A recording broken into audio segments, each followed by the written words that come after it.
Welcome into edition of On the Tee. I'm Anita Marks, and let's be honest, a very special edition tonight, considering the reports and everything that we're hearing about Tiger Woods. Let's bring in my co-hosts. As always, we're going to be with you every Tuesday night throughout the golf season, and that is John Mascari as well as Christina Thompson. So welcome in, ladies and gentlemen. For folks that are just tuning in right now, again, this is On the Tee. We're going to be with you every Thursday night on a variety of social network platforms. Obviously, some just breaking news and very concerning news that really pulls on all our heartstrings in regards to the car accident that Tiger Woods was involved in earlier this morning. Trey Wingo is going to join us momentarily. Also, a good friend of ours, Stefania Bell from ESPN, is going to join us around 8 o'clock this evening to give us a little bit more detail in regard to the significance of compound fractures. Because that is what is being reported from the LAPD in regard to the injuries that Tiger Woods has sustained in his car accident this morning. So what do we know so far? I was just listening to the press conference from the LAPD department and the patrol officers who were there on the scene. And, you know, the good news is that this is not life-threatening, right? Like that, and here's from the LA County Sheriff's Office, the tweet that they had put out earlier this afternoon. Here's the good news. The good news is that the injuries that Tiger Woods has sustained are not life-threatening. Thank goodness, because when this report first hit the scene, there were a lot of news networks that were reporting a variety of things, and we really weren't sure. At one point in time, we were being told that he had critical injuries, and he was flown to the UCLA Harvard Hospital, which is a level 1 trauma hospital. So we really did not know what to expect. And then, of course, as the day progressed, we were notified that the injuries are serious, but not life-threatening. But here's the thing, and that is these injuries, and again, what is being reported, there are compound fractures, several leg injuries, and to the need that Tiger Woods had to go into surgery today.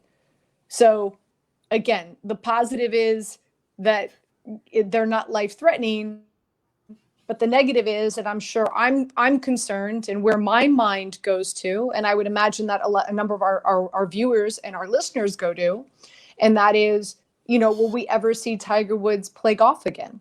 Will we ever see him compete again? And one thing we've talked about time and time again is just the joy and the excitement and what Tiger means to the game of golf, especially when he tees it up, let alone when he's at the top of the leaderboard on Sunday. And especially at the Masters, or especially when he's trying to win another major, because we know one of the biggest goals in his career was to surpass Jack. So with that, I have a very heavy heart. John, I want to go to you first and foremost. Your thoughts and when you had heard the news in regards to the car accident with Tiger Woods. Yeah, Anita, obviously unbelievably shocked when we hear the news about that. You hear of anyone in a car accident, and to your point before, I mean, looking at the pictures, boy, it looked really bad. And you're thinking right off the bat, wow, you're seeing the airbags, you're hearing about that they had to use the jaws of life at first. Now they went back and said that they didn't, but initially they were prying him from the car. There's blood on the airbag. Wow, this could be really, really bad. And, thank God his injuries are not life-threatening, but to your point, I think they are career-threatening. He's the bad leg, 5 back surgeries in his career. And it's certainly a legitimate question and a real concern. Is this the end of Tiger Woods as we know him? Okay, so I think Jack's major record is safe. I don't think we're going to see Tiger come back as quickly maybe as he has from other injuries or other surgeries. This is bad. And I don't think we'll see the last of him, but I think this might be the last of the real competitive Tiger. Well, I know, like most people, when I had the golf channel on today while I was working from home, and of course, the news goes off, and all of a sudden, like every social device, everything that I have just started like going off. I'm like, something just happened, right? But when I, seeing the news, like the feeling that you got kind of kicked in the gut when I saw that Tiger Woods was in a rollover accident. I mean, I felt like the wind got, knocked out of me. And the first thing you start thinking is obviously speculation and what happened and what's going on and what was going on, where was he going, and oh my God, what's going to happen to Tiger? Is this life threatening? So I know all of us were sitting by our devices looking to see for the latest update. So it was good to hear that the injuries were not life threatening, but career threatening. It sounds like. Tiger, we all know Tiger. We've been following his career for all of our lives. We know he's gone through so many challenges through his life. I mean, this guy, it's been a rough, he's highs and lows. I mean, I don't know what, if you had the choice, would you change legs with Tiger? Would you ever want to be Tiger? He's gone through a lot in his life. I always bet on Tiger though. I mean, he's got that mental strength, but he's broken. He's a broken guy. He's going into this older. He's got coming off a back surgery. So it's going to be interesting to see how, where he is. Hopefully it's, I'd like to learn more about these injuries because I don't know a lot about this. That's the thing, right? I mean, this just happened this morning. Obviously in the course of the next 24 to 48 hours, we'll find out more information. I believe Trey Wingo, from what I understand, is ready to join us on the show. So let's definitely bring him in. Trey, welcome in. Of course, we know each other quite well. Yeah. John Mascari and Christina. Hey, Trey. Hey, Christina. John is the head pro and oversees Alpine Country Club off of Fort Lee in New Jersey. Not sure if you've ever played there. And Christina Thompson is the owner of Golf for Her. So we welcome you in. But let's start right there, Trey. I mean, your thoughts when you first heard of the news of the car accident with Tiger. Well, I was actually playing golf at the time, and it kind of ruined the round because I couldn't concentrate after that. I wanted to know what was going on. Like Christina was saying, I was updating my phone, checking to see if there was anything that I could get. My biggest concern after it looked like the injuries are not life-threatening.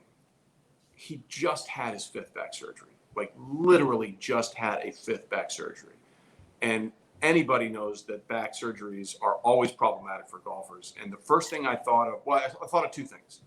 I thought of how much fun it was to watch him and Charlie play at the father-son thing. And when Charlie took out that 5-wood and put it to within 3 feet for eagle, and how happy Tiger was just to be on the course with his son playing, let alone forget the competitive part.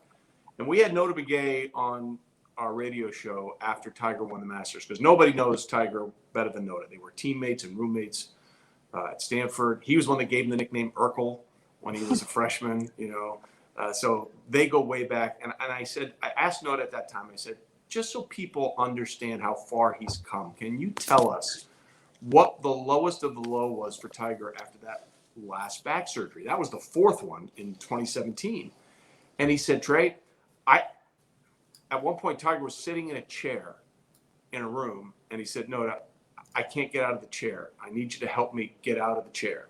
And Nota had to literally go over to the chair where Tiger was sitting and just gingerly pick him up to get him out of the chair to help him walk him to his car. And to go from that to winning the Masters in 2019 and coming from behind on Sunday for the first time ever at a major in his career was simply remarkable. And that's the thing I thought of. He had just, literally on Sunday at Riv, he had just been asked, where are you? And he's like, well, I hope to be there. And, I think we were all at that point still holding out hope that he would be ready to go at Augusta. And I pray that the collision and the rollover just didn't do just horrendous damage to the back that has already been through so much already. And that was the first thing I really thought of. Yeah, there's been so much report. All right, the reports in regard to his legs, and prior to us coming on air, I was at 6:00. The LAPD had their press conference, and they're confirming that there were some compound fractures, but there's so much focus on the legs. But I'm with you, Trey. I keep on thinking about the back. Also, and something that John and I were texting one another, and you mentioned his conversation with Jim Nantz. And let's be honest, he didn't look great, right? I mean, he was bloated. He just didn't look extremely healthy. So and listen, not that I'm comparing myself to Tiger. I've had a ton of knee surgeries. It takes a while for you to come out of after you've been put under and you go through such a surgery. It takes a while. It takes a minute for your body to get, reacclimated. And so all those things compounded, Trey. I had all those things were racing through my mind. It's tough. And, a friend of mine, one of my best friends, and Mark Schlereth, who I worked with forever, 3-time Pro Bowl, 3-time Super Bowl champ. He had 29 surgeries in his life, 16 on one knee. And he has a thing, it's never the same. It's just the new normal. But he only had one back surgery. And I'll never forget what he told me once. He said, Trey, I would have 16 knee surgeries again instead of having one back surgery. That's how off-putting back surgery is. And that's the part that just sort of rips out of my heart when I think about Tiger, because he's had 4 or 5 of these already, and he literally was just beginning to pick up a putter again. And that's my overall concern, if he's going to be healthy and live, is what this awful trauma has done to his back. Yeah. I mean, that's the first thing that I thought of as well, is just the back. I mean, to be in a fender bender, it could throw your back off, I mean, I've been in fender benders. I've had, I still think I have neck problems from that. This is a single car rollover. I mean, they said if the airbags hadn't imploded, he might have died. He had his seatbelt on, which was good. I know they reported that he did have his seatbelt on. So a reminder to everyone, wear your seatbelts. Yeah, I don't know if, I've been through that area of California. It is really switchbacky. It's called Rolling Hills Estates for a reason. In Rancho Palos Verde. I mean, it is a really difficult, tricky drive. And I do think it's interesting too. Justin Thomas was asked about it at the WGC chair. He said, "I'm sick to my stomach. I can't really think about it." And I went back to what Max Homa said after he won Sunday at Rib. He said, "I remember being a 7-year-old kid coming to this and volunteering just so I can get a glimpse of Tiger Woods." Yeah. There's an entire generation of professional golfers. Forget the amateurs who all, picked up the game because they wanted to wear a red shirt and play like Tiger. There's a whole generation of professional golfers making millions of dollars right now who were inspired by Tiger Woods, and they all wanted to beat him.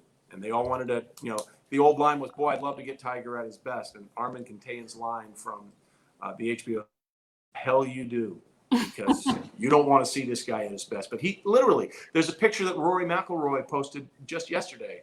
It was a picture of Rory at 13, standing behind Thomas Bjorn, Tiger Woods, and Ernie Els at some event, just to get a glimpse of these guys. There's literally all the biggest names on tour right now, in a large part, are doing what they're doing and making what they're making because of the impact Tiger had on the game and on them and inspiring them. And we always talk about the next Tiger or the next. There's not a next Tiger. He doesn't exist. He hasn't been born yet. The longest, I think, cuts made streak right now on tour is 25. He's at 142, Tiger's mark is. And that's the record that nobody talks about, like the majors and all this other kind of stuff. 142 straight made cuts. I remember sitting around the ESPN newsroom and watching him grind to make the weekend and make it on the number. And then one year, I think at Torrey Pines, he went on to shoot 61 on Saturday and won the damn event. There's a whole generation out there that are playing this game and being very successful simply because of what Tiger Woods meant to them and how much he inspired them to go out and be great. Trey, let me ask you, and I don't want to sit here and speculate, but let's just say, hypothetically speaking, we've seen Tiger play his last tournament. Yeah. I still feel at this point, even though he never surpassed Jack, let's just say, hypothetically speaking, this is it. This is his career. He won't be able to play again. I still look at Tiger as the best there ever was.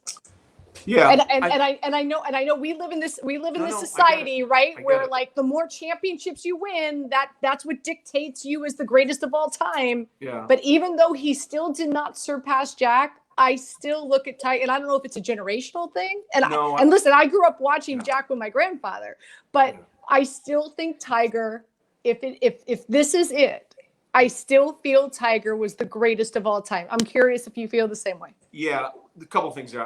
Let's stay away from speculation because I don't know. I never thought he'd come back and win after the fourth back surgery. You know, I mean, I didn't. I thought he was done. So, but to your point, I think a lot of people feel that way, and I think a lot of golfers feel that way. And it's nothing against Jack, and it's nothing against anybody that played in a different era. But it is a different era, right? There are 30 guys at every major that can win on any given weekend when they show up. The field of play over Tiger's era has been so much deeper than it ever was when you knew it was going to be Arnie or Jack or Gary Player or Tom Watson or Billy Casper. You know, there were 7 or 8 guys that went into every tournament legitimately with a chance to win, especially at the majors. There are 20 to 25 guys every week. And I remember when Michael Campbell won the U.S. Open at Pinehurst #2 in 2005. And afterwards, Tiger went up to him because Tiger finished second or third, I think, that year. And he said, I did this once and it almost broke me. How have you done this 10 times? You know, and now he's done it 15 times. He's a different dude. And he was sort of programmed that way. You know, if you watched some of the HBO special or read the book, you know, it was sort of a programmed approach, but it worked in terms of golf success. To me, he's the greatest to ever play it. Like, Jack mashed the ball, right? That was his big advantage over everybody. He just hit the ball farther. Tiger's short game is ridiculous. It's ridiculous. And that's when he went through the yips a few years ago. It was just so painful to watch, right, John? I mean, like, nobody had a better short game than Tiger. To see him struggling whether to use a 5-wood or a sand wedge or an 8-iron around the green, it was just like, oh, what's going on? So, yeah, I'm with you. To me, there's no doubt in my mind that he's the greatest golfer I've ever seen, and I think he's the greatest of all time. Yeah, and you know, go ahead, John. I was just, it was like watching an 18 handicap around the green when he has the putting hip. And someone that you grow up idolizing and you think is, as you said, Trey, one of the greatest short games ever on the planet, and he can't figure it out. It's like your balloon is slightly deflating second by second. But I think one of the things you pointed out was that not only the competition being so good during Tiger, but the courses being tougher. I just think the life is tougher on tour. You're under the microscope 24/7. The purses in these tournaments are astronomical. The media influence, guys like Nicklaus and Hogan and Palmer, they never had to deal with this type of life. And he's on 24/7. Yeah. And that certainly, I think, takes a toll on these guys. And to your point with Michael Campbell, Michael, talk about a flash in the pan, but here Tiger is this way for decades, and I think that puts him over the top from Jack. Yeah, it's interesting to me, and we sort of had this discussion when he won the Tour Championship. I was like, I'm good. You know, to see him come back and do that in 2018, competed at the Open, it was close to the PGA that year. Like, to see him win the Tour and see the fans walk up the 18th behind him like he did when he won the Western Open in 1996 at Cog Hills. Like, I've seen this before. How cool is this? So I was good. Like, whatever happens after that, gravy. And then to win the Masters, come on, come from behind for the first time, then go on to tie Sam Snead's record by winning the Zozo. And by the way, like, the Masters, he put on a clinic of like experience of where to hit it and how to play it. And just from being there so often and being, a 4-time champion before that. But I thought at the Zozo, when he won his 82nd, to me, that was Tiger Woods in 2019 what Tiger was like in 2004 or 2002. Like, that was 2013. That was peak Tiger. Like, he looked healthy. The swing was good. Like, even at the Masters, he figured it out. Like, he knew where he had to hit it, and experience helped him so much there.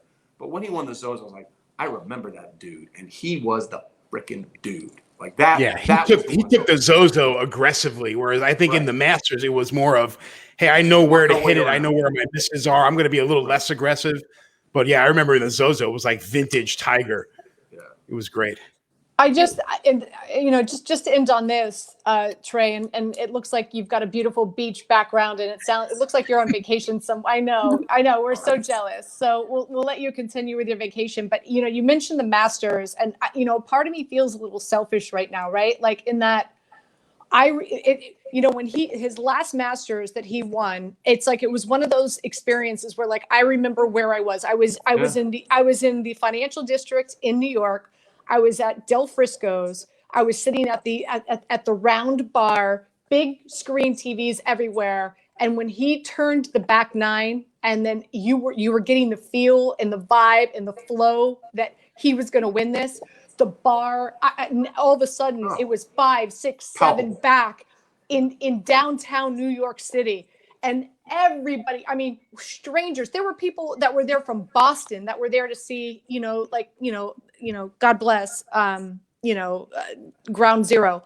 And because it was right across, Del Frisco's is right across the street. So there were a lot of vacationers there, a lot of tourists there. And we were just, it brought us together and we were all cheering for Tiger. And I think what was so special about that moment is, you know, the peaks and valleys that he went through. At one point in time, I mean, after everything that was revealed that had happened in his marriage, you know, there were a lot of people that were anti-Tiger.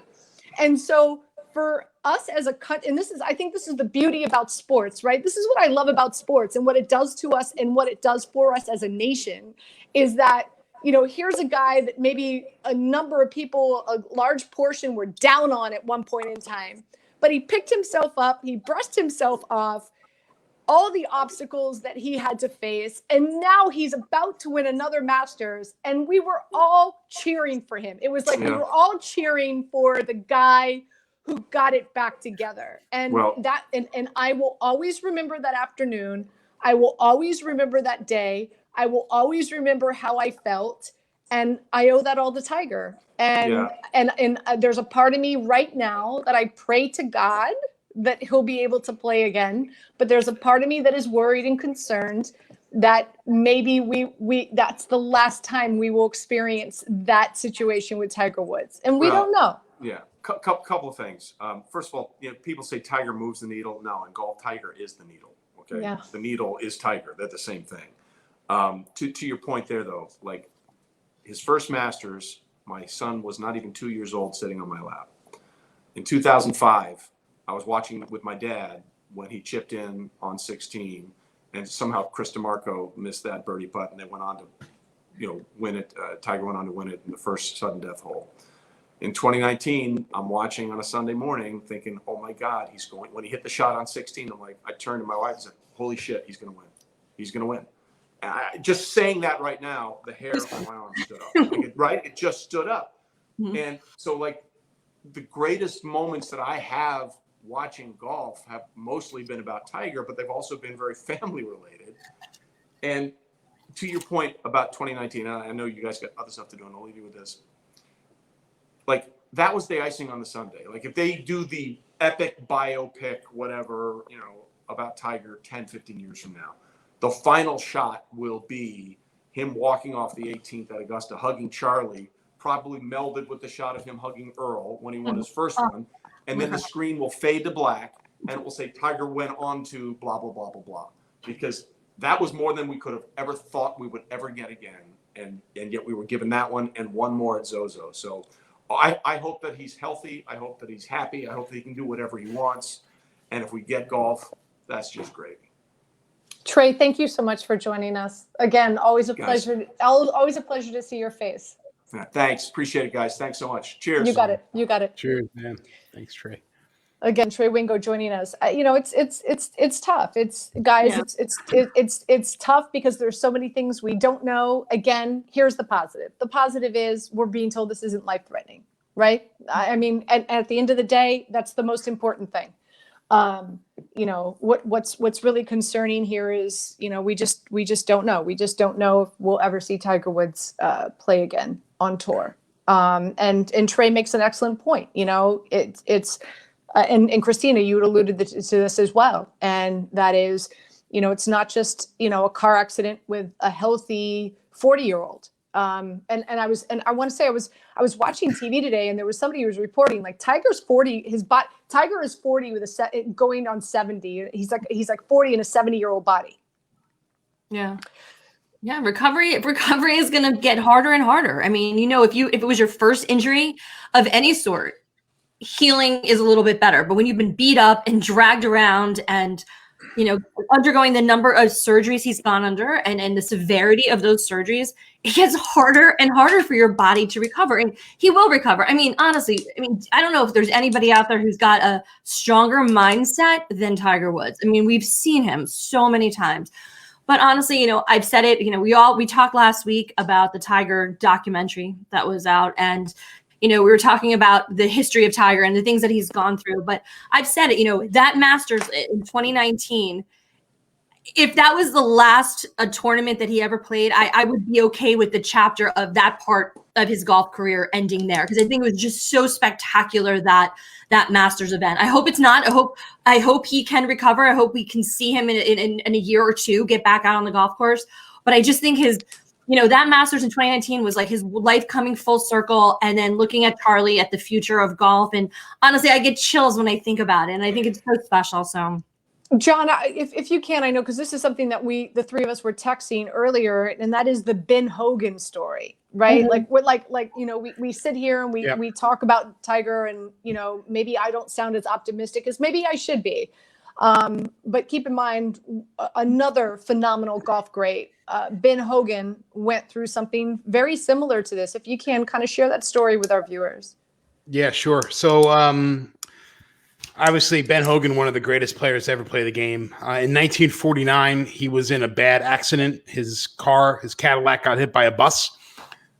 He broke his collarbone. I think he fractured his ribs. He broke his ankle. He broke his pelvis. He had all sorts of leg injuries, and spent a long time in the hospital recovering, and then ended up coming back and winning 2 majors following that. So people are drawing a lot of comparisons to that and Tiger's recent injury. But I think there's one important detail that they're not remembering, is that Hogan was 36 years old when he got injured.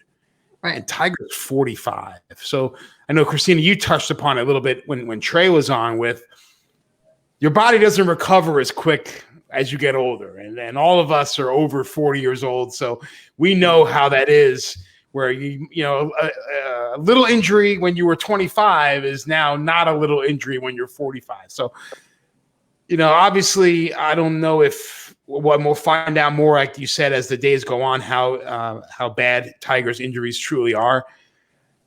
But boy, I'm rooting for Tiger. I'm rooting for him. We're all rooting. I don't think there's anyone on the planet who's not rooting for him. We're all rooting for him. I just think this guy has got, he's like a freak of nature. Let's put it out. I mean, he's a creep. I mean, Tiger is, you see his determination. He is a fighter. And there's no doubt this guy, I agree. I know his age and recovery. We all know that. That's going to be a struggle. But, I mean, I don't know. Anita, let me ask you something, Anita. Yeah. Let me ask you something. You've been around athletes a lot more than Christina and I have been around athletes in your career. One question I always think about when I see stuff like this is, why are they not hiring someone to drive them around everywhere? I mean, I'm serious. They've got plenty of money. Why wouldn't they just have someone take them around, whether it's a local person, is it a control thing? Is it? It's a great question. I mean, I'll go one step further, and folks might not be aware of this, but the NFLPA, not the NFL, not Roger Goodell, but the NFLPA, D and those who oversee, and it's the Players Association, it's the Players Union, let's say, they have a service that if a player is at a bar and has had too much to drink, they can call this service. The service comes with 2 people, one person to drive the player and the other person to drive the player's car home. And the lack of usage for that service is few and far between. So and that's perplexing to, could you imagine being like, and by the way, no questions asked. The team doesn't get notified about it. Roger Goodell, the NFL doesn't get notified. It's totally private. It's a private service that the NFLPA offers professional football players, that if you're ever in a situation where maybe you feel you've had too much to drink, you call this service. They're there in a moment's notice. They drive you to wherever you need to go, and they drive your vehicle, and nobody knows about it. And the lack of use is ridiculous. Wow. So I don't know. But that's like that makes sense. But like, I mean, we know. Listen, a lot of these golf tournaments, they're all sponsored by cars. You've got Genesis. These guys all get cars. Tiger, I'm sure, is the only time most of these golfers drive to and from their home that they're renting, or their hotel, or wherever they're staying, back and forth to hotels. Back and forth to the course. And sometimes it might be the only time they get to be left alone with their own thoughts at the end of the day. I don't think there's anything weird or odd or unusual about Tiger getting into his car and driving, because I think he's going to play. He was playing golf this afternoon. So actually, he can't play golf. From what I understand, he was on his way to a shoot with Drew Brees and Justin Herbert. Right. From what I understand, that's where he was on his way to a golf course, I guess, for some kind of shoot. Yeah. He just completed a shoot with Golf Digest. That's why he was there. He was there for the Genesis, of course, that ended on Sunday, and then he was there for the next 2 days for a shoot with Golf Digest, a video or something like that. Take a car service. Also, isn't TMZ reporting that when he left his hotel, that he was driving pretty erratic when he left his hotel? Didn't you send that to me, Christina? Yeah, I think there was something that was started floating around from TMZ reporting that. So, I mean, listen, Let's hear. And again, this is what's being reported from TMZ. I'm gonna try to read it. Tiger was staying at a hotel where a major network television show was being shot. Production sources tell TMZ when the director arrived just before 7 a.m., Tiger was driving his SUV very fast as he was leaving the property and almost hit the director's car. The director was shaken enough to tell the production staff about it after he had parked. A crew member who saw Tiger as he got in his SUV at the hotel tells TMZ once Tiger got into the vehicle, there was a delay in driving off and he appeared, quote unquote, agitated and impatient. The crew member says once the delay was over, Tiger took off fast. I mean, listen, I don't want to sit here and speculate. I know that, there's history of, use of painkillers and whatnot. I don't want to sit here and speculate, which, by the way, again, in watching the press conference with the LAPD, they said that when they approached the vehicle, he was very coherent. He was able to talk to them. When they walked up to the vehicle, they asked who he was. He said, "I'm Tiger." The officer that approached the vehicle, and again, I just watched this press conference before we started, said that he felt that it would be best if he just left Tiger as is until the EMTs got there and was able to remove him out of the car safety.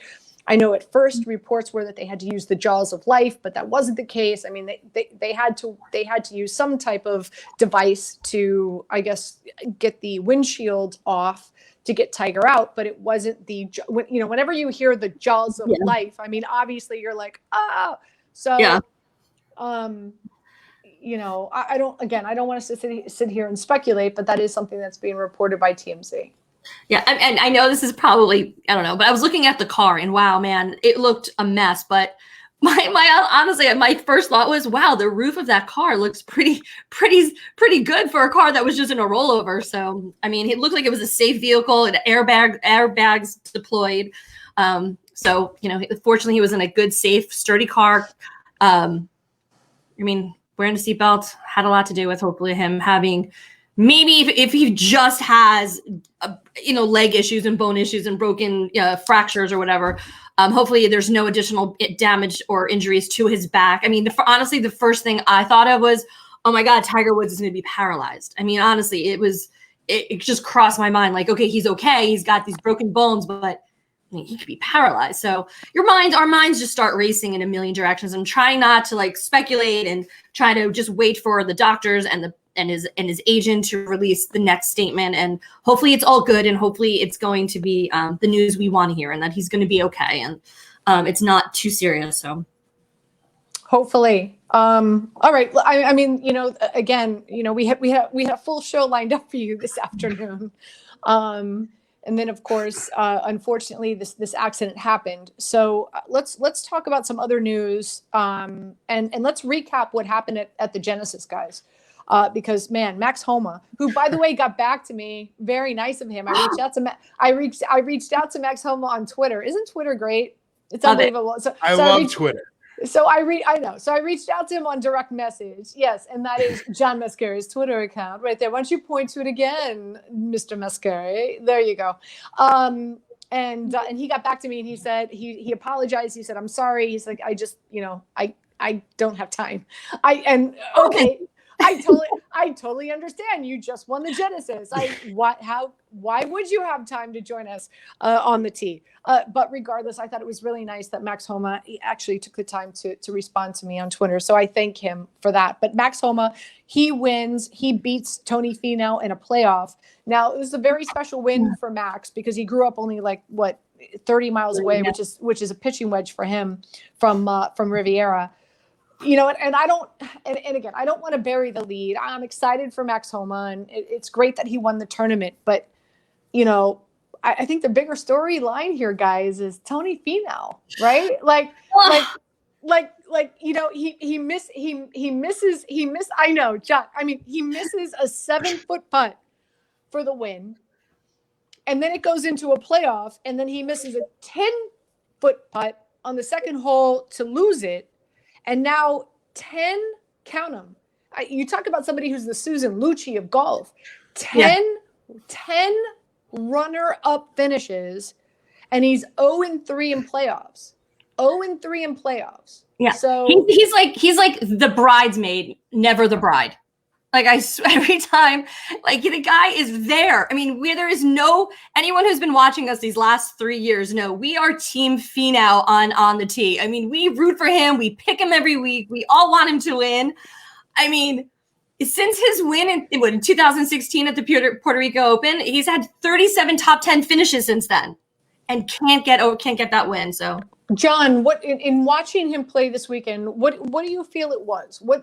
What stood out to you? Is it just that he just can't close? Does it come down he hit 2 bad shots? But that's I mean, he shot 64 on Sunday. He was tied for 5th coming into round 4. He just goes ahead and shoots 64 on Sunday, and you guys are acting like he threw up all over himself. Well, I mean, he got hit 1 bad shot on 18. He yanked it left, and then he hits a bad putt in the playoff. I mean, Tony Finau's bank account doesn't give a shit about finishing second all the time. Okay. So I disagree with you, but okay. So just say, you know what? Maybe it's a string of bad luck, John. Because I mean, 10 runner-up finishes. How about 3 straight runner-up? How about 3 straight? He's got to close I'm getting loud now. Now I'm getting loud. But if you're not first. All right, Ricky Bobby, take it easy.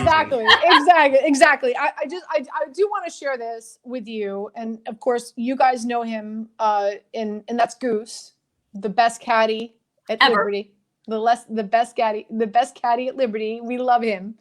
And I want to say he texted me. Hold on one second. Liberty opens up again March 26th.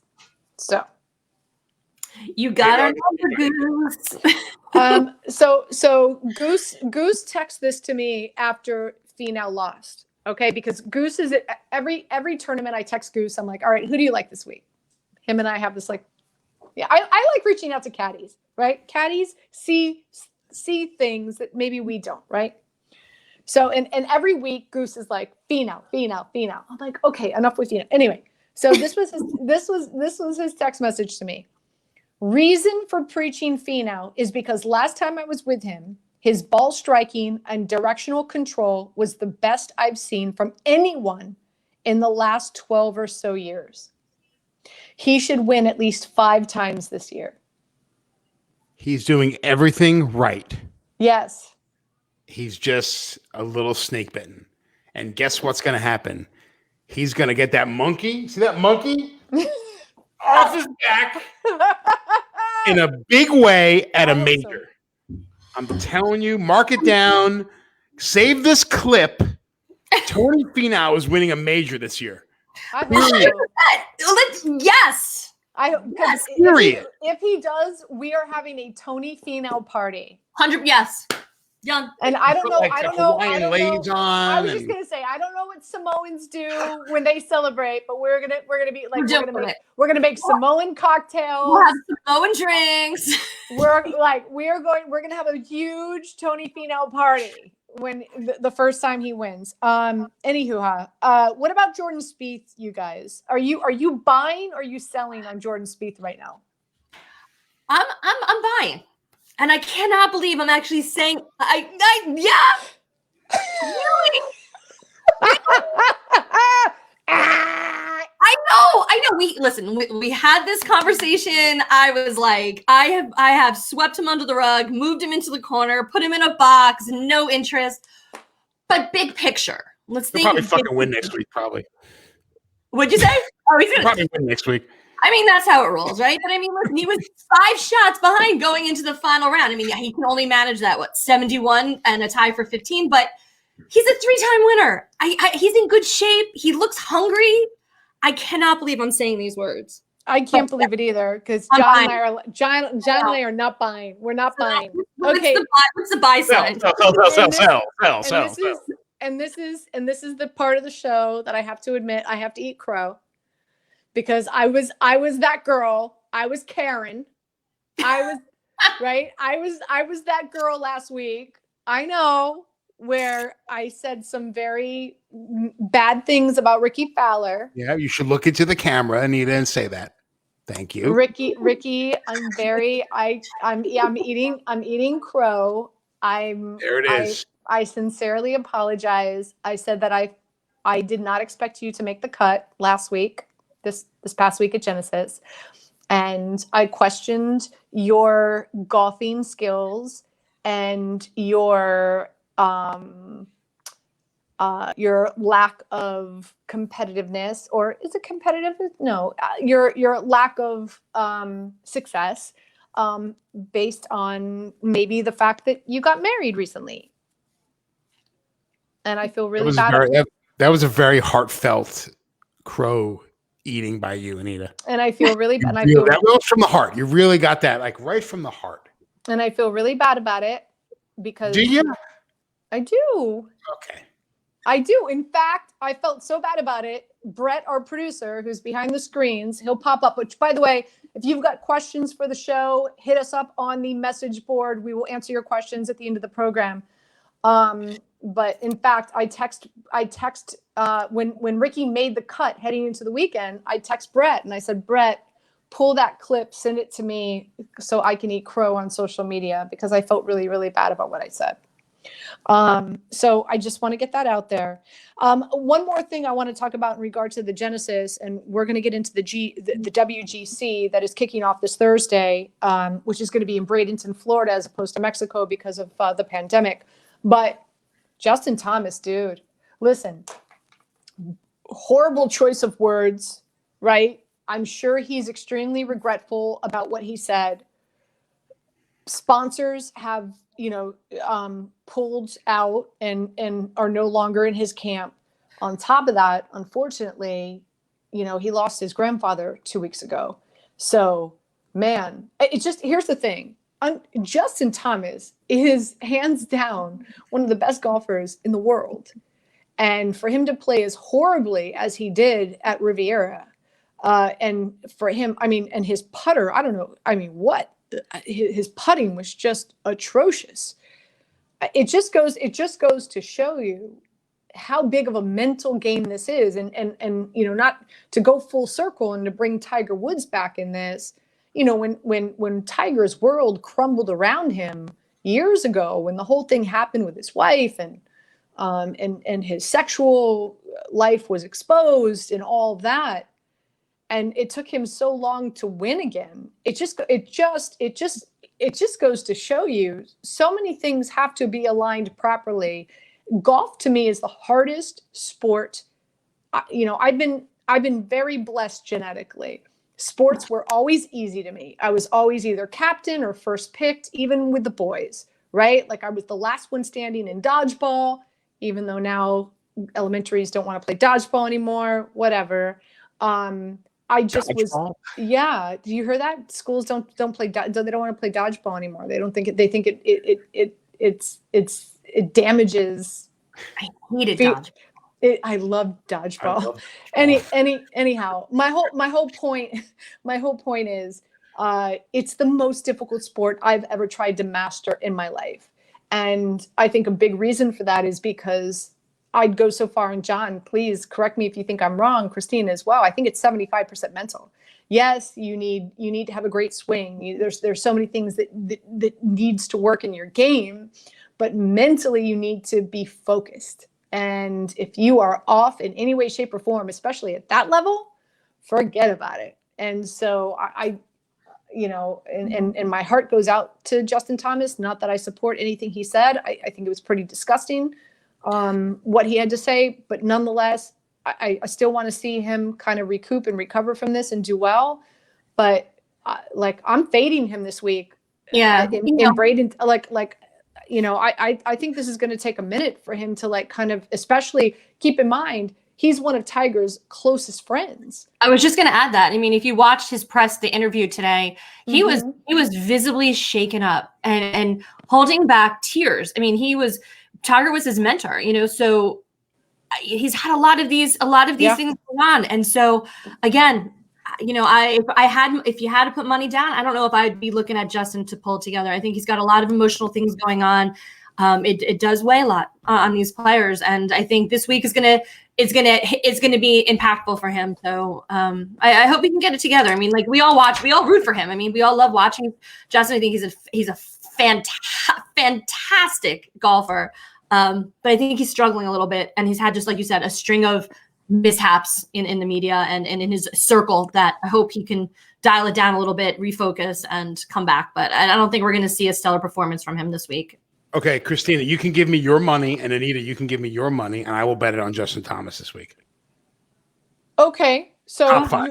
Top five. I mean, but time out. There's no cut line this week. I understand. Right. I think that this is going to be a fierce reality check for him. How about this? And I hate, and again, I hate that we're betting on somebody to do poorly, but I'm not. Well, you're betting on him to do well. So we're the ones who are betting on him to do poorly. That doesn't feel. You're both shallow people. That doesn't feel good. Here's the thing, John. I don't think he finishes in the top 20. Action, please. Okay. All right. Done. $50 bottle of wine? $50 a bottle of wine? What do you want? It's easy money. Oh my God, you guys are crazy. Oh my God. Here's me counting my money. All right. So that leads us right into the WGC. And that's the Workday Championship. It's taking place at the Concession Golf Club in Bradenton, Florida. Usually it takes place in Mexico, but unfortunately it's not because of the pandemic. Now, this is interesting. And I'm reading this from the excerpt that I had found. The course gets its name from the famous putt Jack Nicklaus conceded to Tony Jacklin on the 18th green at Royal Birkdale. The Golden Bears gesture in ensuring that the 1979 Ryder Cup would end in a 16-16 tie. Yes. Do you have more information on this, John? Why did Jack do that? All right. So Tony Jacklin had a putt that really didn't mean that they could win the Ryder Cup, but if he missed it, they would have lost. Okay. So Nicklaus conceded the putt so Jacklin wouldn't go home and wouldn't go back to Europe as the player who missed the putt to lose the Ryder Cup. So the tie lets the Ryder Cup retain to the U.S. So he said, whether you miss it or make it, it doesn't matter. We're still winning the cup. So pick it up. It's good. Very classy move by Jack Nicklaus. Hence, this golf course was designed by these two gentlemen, and hence why it's called the Concession. Did you know that, John? Did you know I that's did, what yes. you did? I played there. Oh, really? I have. Yep. Okay, well, I'm going to read a quote from Paul Azinger in regard to this course. It's called the concussion, actually, is probably the better nickname for it. This is a quote from Paul Azinger. I think everyone that's ever played the concession, all the locals, all the folks from this area cannot wait to see what kind of scores they're going to shoot here. We're all of the impression that it's virtually impossible to shoot a great score at this golf course. Quote unquote, it's the kind of golf course that will eat your lunch. Wow. So this is a big boy course. John, since you've played it, break it down for us. What can they expect? So one of the best courses in Florida. I think it's ranked like 9th or 10th private clubs in Florida, and there's like 1,000 private clubs in Florida. So being ranked that high just tells you a little bit about the kind of property is. There's a lot of forced carries, obviously not a big problem for the tour players. But what I found the most challenging was the greens are so severely contoured, and they're kind of broken up into segments. So like you've got like this little area back here where the pin may be, but then there's like this huge valley, and your approach shots have to be really on point. Really great with accuracy. It's very generous off the tee. It's not like you'd think, kind of tight. Like typical Florida courses are pretty generous. It's a second shot golf course, but again, the greens are super difficult. So the players that are real good with approach shots, good putting, and one of the things that I found interesting when I was playing there was the way the golf course is designed is that the holes really aren't next to each other. Does that make sense? So they're not like back to back. They're kind of spread out in a way where you have to, every hole has got a little different wind. So you might be into the wind on number 6, and then a crosswind on number 7, and then downwind on number 8, and then back into the wind on 9. So it kind of moves around the property that you have to, you're playing like a different environment each hole. And it's really cool. It's a great golf course. I'm looking forward to watching them. I did a really deep dive into the metrics today. I spent probably a good 3 hours researching the metrics, and what I have found in regard to this course, and this is a big boy golf course, right? Like all aspects of your game have to be on point. You need somewhat of a driving distance. You don't have to crush it 320 yards, but you do need to have distance. You need to have driving accuracy. You need to score well in the par 5s. You need to have strokes gained on approach. You need to have strokes. You need to have great strokes gained on greens and regulation. And you need to be in the top 5, top 10 in putting on Bermuda. And I want to say 2/3 of the players who have won tournaments on this golf course typically come in ranked the top 10 in the world. So in betting on this, and I'm going to throw up, if you can, Brett, if you can throw up, I sent you 2 pictures of some of the DFS plays that I'm playing. I'm going chalk here. I did a deep dive in regard to some of the players in regard to metrics that I think will do well. So I think Dustin Johnson's going to win this damn thing. It's either going to be Dustin Johnson or John Rahm, right? I love Zalatoris, Willie Z. I call him the human ATM machine this season. Fitzpatrick, Schauffele, these are, and Griffin really is, that's my long shot. As you can see, 7,700. That's my long shot. Also, I'm going to put some money on Tony Finau, guys. I'm going to put money on Tony Finau to finish in the top 5, top 10, and I am going to play him in some DFS just to share with you. So I'm going to list some guys that I'm going to obviously be putting. Whoa. What is that? What is that? What was that? Was that the flushing of a toilet? I think you're watching Anita's money go down the drain. No. Is that what that was? So DJ, Rahm, Schauffele, Finau, Morikawa, Fitzpatrick, Zalatoris, Griffin. Those are the guys that I'm going to be playing a lot in DFS. So that's going to be my DFS plays. John, did you send Brett a DFS play of your own? Maybe. Okay. What is it? Get your pens and pencils out, everybody. Here we are. Abraham Very Answer. I'm big on interesting. Abraham Answer this year. Right. I, like you, think Tony Finau is going to play fantastic this week. Victor Hovland. I also have Sun Jae Im, Kevin Na, and my man Scotty Scheffler.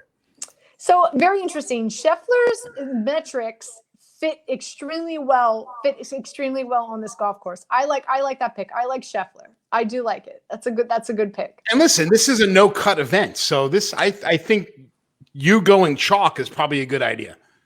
I think it feels high ranked players tend to do well because there's no fear of one bad round messing up their entire tournament. They can bring it right back, and they're playing all weekend. So, Christina, you sent Brett your monkey knife fight. I did. Picks, right? All right, let's let me just tell you about this monkey knife fight website, this app. This is such a cool app for those if you're like me and have really no idea what you're doing when you're gambling. I kid you not. I have so much fun on here because they literally just kind of like put together these really cool picks, and I honestly, I mean, it's so easy. It's real. So okay. So let's break this down. So you have Bryson DeChambeau over under 102.5 fantasy points. Yeah. And Schauffele over under as well. And you're over on both. I like that. Yeah. I think that's good. And yeah, I'm going with that. And this is Homa. Yeah. Willie Z and DJ. Yeah. And these are birdies are better. So you've got less for Homa, more for Willie Z, and more for DJ. Just out of curiosity, why less for Homa?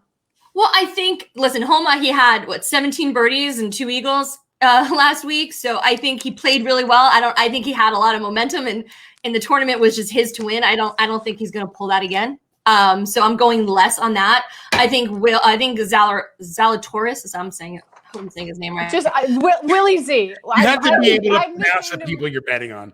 Willie Z. I like Willie Z. Listen, Willie had 18 birdies and 1 eagle.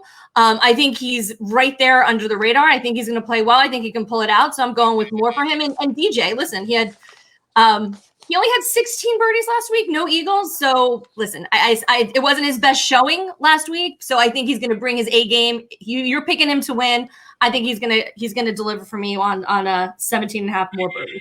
Well, I like both your monkey knife fight bets. So 2 thumbs up to you, Christina, who never gambles. So I agree with both of them. There's also another tournament that's being played. I just want to mention it. It's the Puerto Rico Open. It's the Grand Reserve Golf Club in Rio Grande.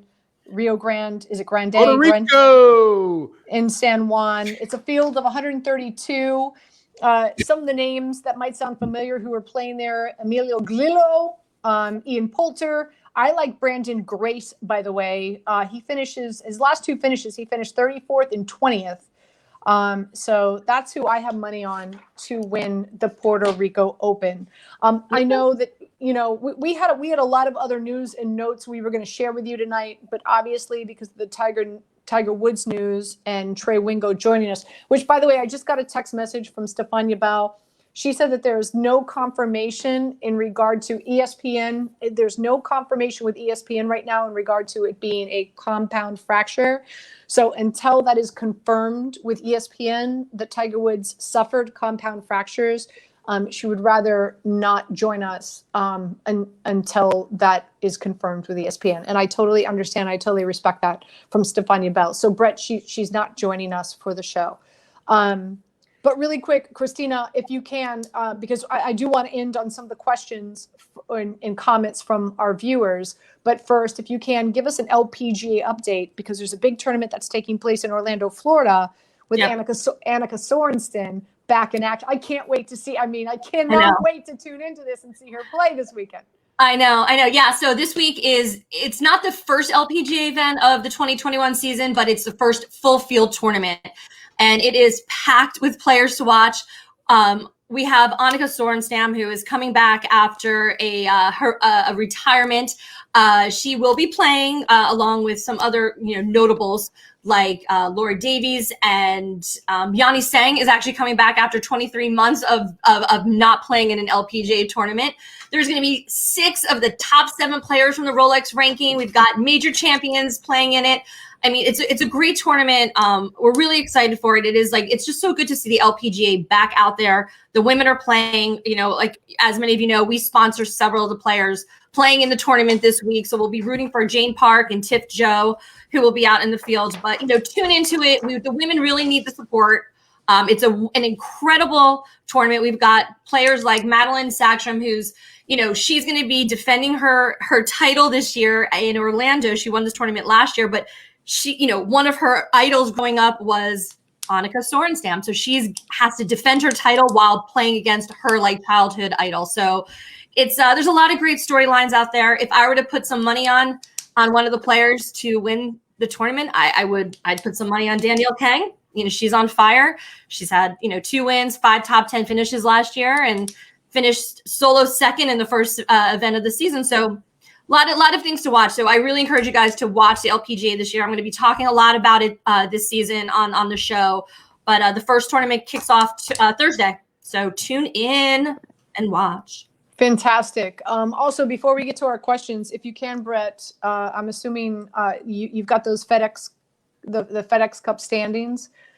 Fantastic. Okay, so this is where we stand right now in regard to the FedEx Cup, the top 10. Cantlay at the top of the list. He's having such an amazing season. That's your boy. That is my boy. It is my boy.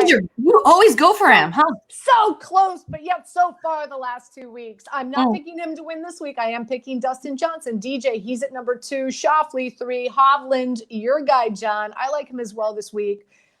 English, Tony Finau. Hopefully, if Tony Finau wins this tournament this week, he will jump up in the standings. Justin Thomas, he's sitting at 7 right now. Hopefully, he can get out of his funk. Neiman, Carlos Ortiz, and Max Homa rounding out the top 10, of course, after a win at Riviera. So those are your FedEx Cup top 10 as we stand right now. All right, let's bring in Brett, our producer, who's behind the screen. There you are. Hi. Hi. You guys look so nice. I look like the scrub who lives in his mom's basement. I should assure you, you're this like is my basement. I own this basement. It's not my mom's. But it's a very nice basement, Brett. Thank you.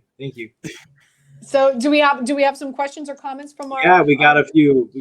First, we're gonna throw this up from Robert A. Dye. It's always great to listen to Anita Marks. So, out there. Stop being so jelly, John. You jelly. I'm gonna grow my hair long and curly. That'll be a great look, John. We will probably not put you on the air. That'll make you a face for radio. But we'll 1987 call. They want their hairstyle back. Who's that guy from the Who? Don't I look? What's his name? Roger Daltrey. You look like Roger Daltrey. We got a lot of Tiger Woods thoughts and memories throughout the show, especially while Trey was with us. One comes from Jay Hart. It's tough because the initial thought went right to what happened with Kobe and his daughter. That was sort of. And you know what? I thought on that. I thought this not that I thought about him and his daughter, but I did think of LA. And that did come to mind. I did when I saw the accident and we weren't sure what happened. I did think of Kobe today for sure. I did think of Kobe. So I think a lot of people out there did the same. Yeah. And same guy kind of just said, I was happy to hear that his son wasn't with him. And I pray just as a man and a human that he's okay. I think that's everyone's sentiments first and foremost. This is certainly a human story more than it is a sports story. So our continued prayers for Tiger.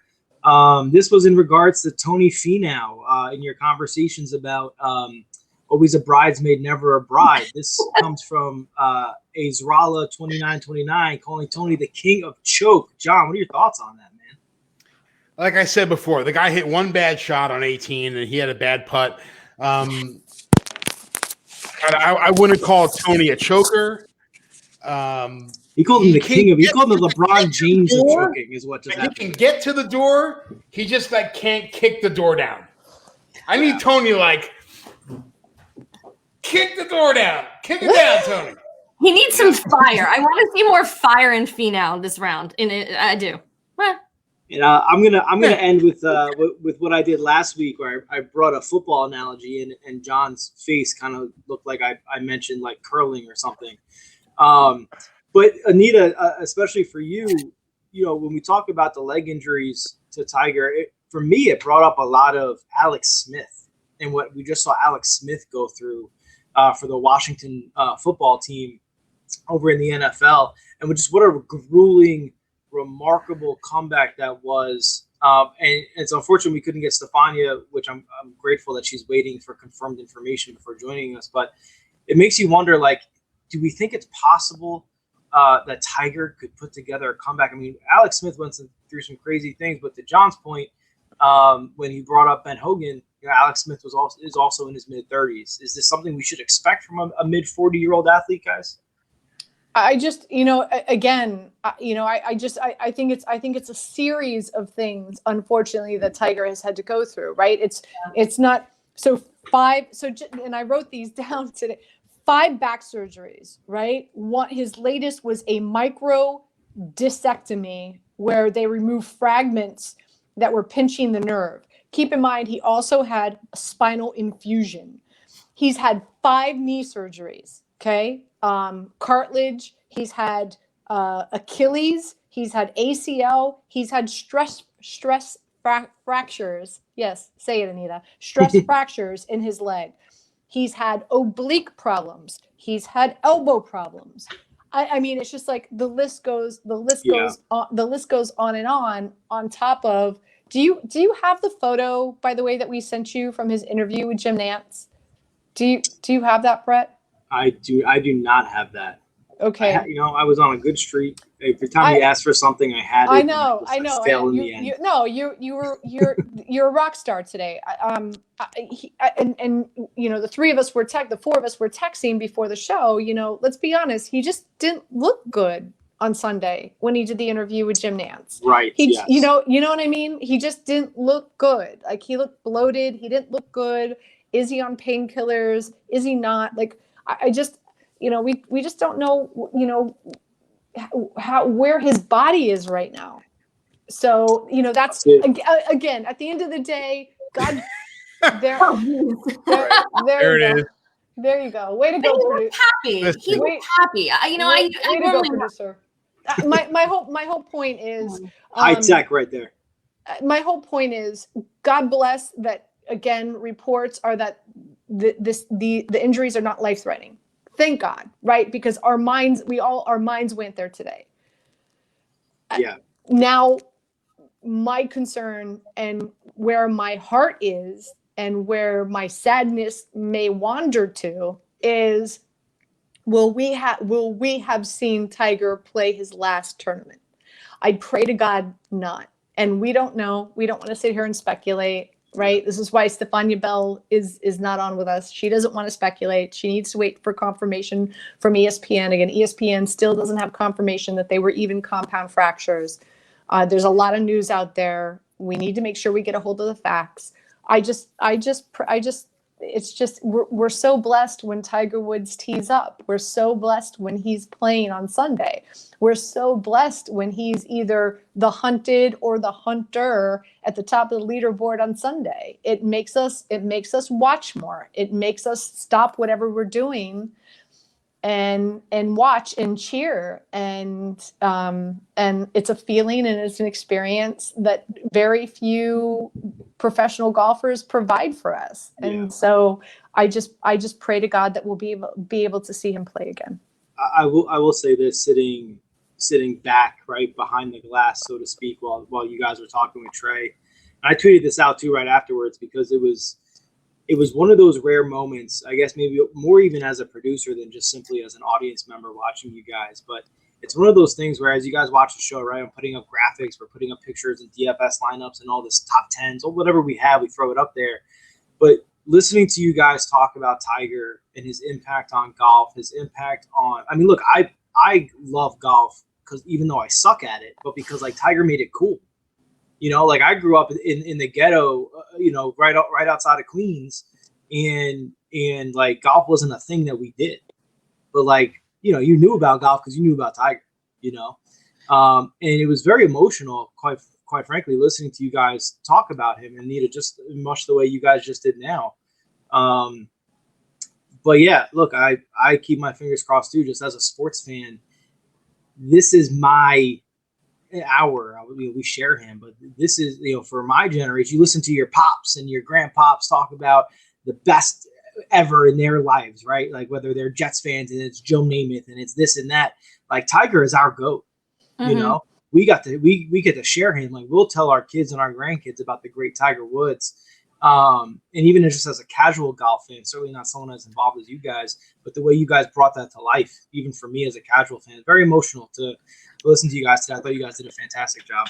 And, you know, Tiger is one of those players, and we all agree that you don't have to be a golf fan to watch Tiger Woods. So when Tiger's playing, I know so many people who are not golf fans. I don't know how we're possibly friends if you don't play golf, but I know a lot of people who are not golfers and are not fans of golf. But when Tiger's playing and he's in the hunt, he's doing well, they're tuning it in, whether you're 5 years old or 95 years old. And it's not just the impact he's made with boys in golf, but the number of female golfers that are out there, whether they're pro golfers or amateurs in my world that I exist in. I have a job, I have a career, I have a life that I love because of Tiger and the impact he's made on golf. So it's not just what he has done for golf during our lifetime is, for me, unlike any other athlete. And he has created an entire genre of sport for so many people to enjoy and to play at so many different levels. So he holds a very special place for all of us. That's why we root really hard for him when he's down and when he's up. So there's not many people out there like that who've had that impact. So, John, any final thoughts before we sign off? No, I think, Christina, you said it great. I mean, listen, I wouldn't be where I am in my career, in my life, had it not been for Tiger Woods. He made golf cool, right, Brett? He made, you know, you're from Queens, I'm from Staten Island. You know, there wasn't much golfers going on when I was 14 and 13, and used to get made fun of for playing golf, but I played golf because of Tiger, and I was encouraged and engaged and motivated because watching him play it was cool. And let's hope that this isn't the end. Let's hope that this is just another thing that he can brush off and come back to make the story even greater. You know, you want to feel like, oh my God, like the Masters was the culmination, as Trey said. You could end the story right there, but it would be really cool if it wasn't. Yeah. Fingers crossed, and you know, thoughts going out to him and his family, more importantly, on this. Guys, thank you so much for doing the show with me tonight. I feel blessed to have you guys as a team. And Brett, thank you so much for giving us this platform. And we want to thank everybody for tuning in. You know, obviously from all of us here at PFN, myself, John, Christina, prayers go out to Tiger Woods and his family. And we'll be praying for him all week. By all means, please follow us all on social media. If you missed any portion of the show, you can watch it. It will be up on all our social media, all our digital sites. We did have Trey Wingo, who joined us earlier, about 10, 15 minutes into the show. So if you missed that conversation with Trey, it was a really good one. So I highly recommend you go back and watch it. And wishing everybody a good week. And again, all our prayers go out to Tiger Woods and the Tiger Woods family. Have a good night.